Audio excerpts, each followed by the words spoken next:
I don't think creators are going into debt because they're reckless. I think many of them are doing something more calculated than that. They're borrowing drama. Not just money, drama. Because in a feed full of clean business advice and frictionless success stories, debt does one thing almost nothing else can do. It makes the audience feel like failure is finally possible again. That's the uncomfortable shift here. High-interest loans, personal leverage, payroll pressure, mortgages against the house. All of it can be framed as proof of conviction. And the second it becomes content, the debt stops being a private financial choice and starts functioning like a screenplay device. Every upload now carries a hidden subtitle. If this doesn't work, I'm cooked. Now, to be fair, risk has always been part of entrepreneurship. Some businesses are built with loans. Some creators really are documenting a genuine climb. I'm not flattening all leverage into stupidity. The problem is what happens when the platform rewards the appearance of existential risk more than it rewards the quality of the actual idea. That's where debt stops being a tool and starts becoming a performance format. Look at how modern creator business storytelling is packaged. The origin story is almost always compressed into a few clean beats. I quit. I lost everything. I had one last shot. Then I found the playbook.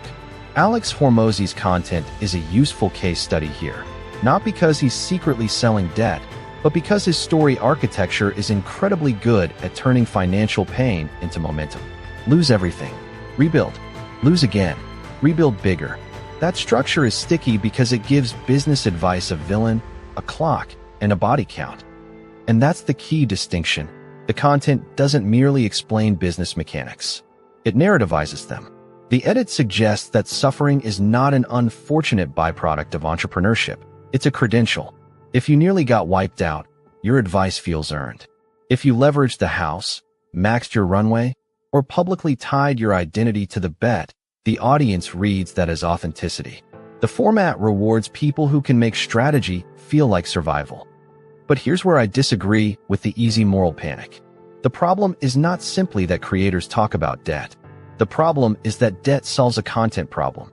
It manufactures stakes in a niche where most stakes are invisible. Good operations are boring on camera. Margin improvement is boring. Cash discipline is boring. Not sexy boring, spreadsheet boring. A creator saying, "I have 6 months before this whole thing implodes," is, unfortunately, not boring at all. So debt becomes a narrative shortcut. It instantly creates a before and after arc, a ticking clock, a reason to keep watching episode 2, and a comment section full of amateur risk analysts yelling either genius or idiot. From a retention standpoint, it's brilliant. From a life planning standpoint, it's the sort of idea that makes your future accountant stare at a wall for 10 quiet minutes. And once you see that mechanism, another question shows up. What exactly are viewers being trained to admire? Because the incentive structure appears to favor creators who blur prudence and courage together. If you scale carefully, you look timid. If you make a huge visible bet, you look serious. That is a dangerous translation error. Calm, boring restraint can be wisdom. Public desperation can be branding. I also want to give the strongest version of the other side. There is value in creators showing the unflattering middle instead of airbrushed certainty. A lot of business content lies by omission.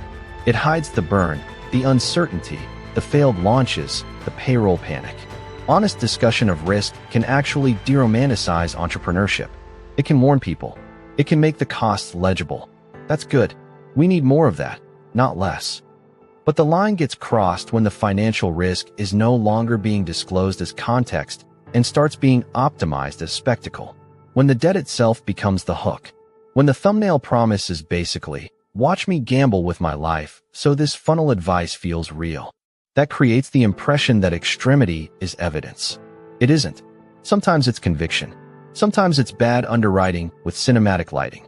So no, I don't buy the neat story that every creator using debt in their narrative is just irresponsible. I think the more unsettling truth is that platforms have made visible risk incredibly valuable. Debt now works as plot, proof, and positioning all at once. And if that keeps working, the next wave of creators won't just build businesses. They'll build cliffhangers around their balance sheets. If you want more reviews that don't just repeat the obvious reading of creator culture, subscribe. Because the next interesting question usually isn't what the video said. It's what the format quietly trained you to applaud before you noticed.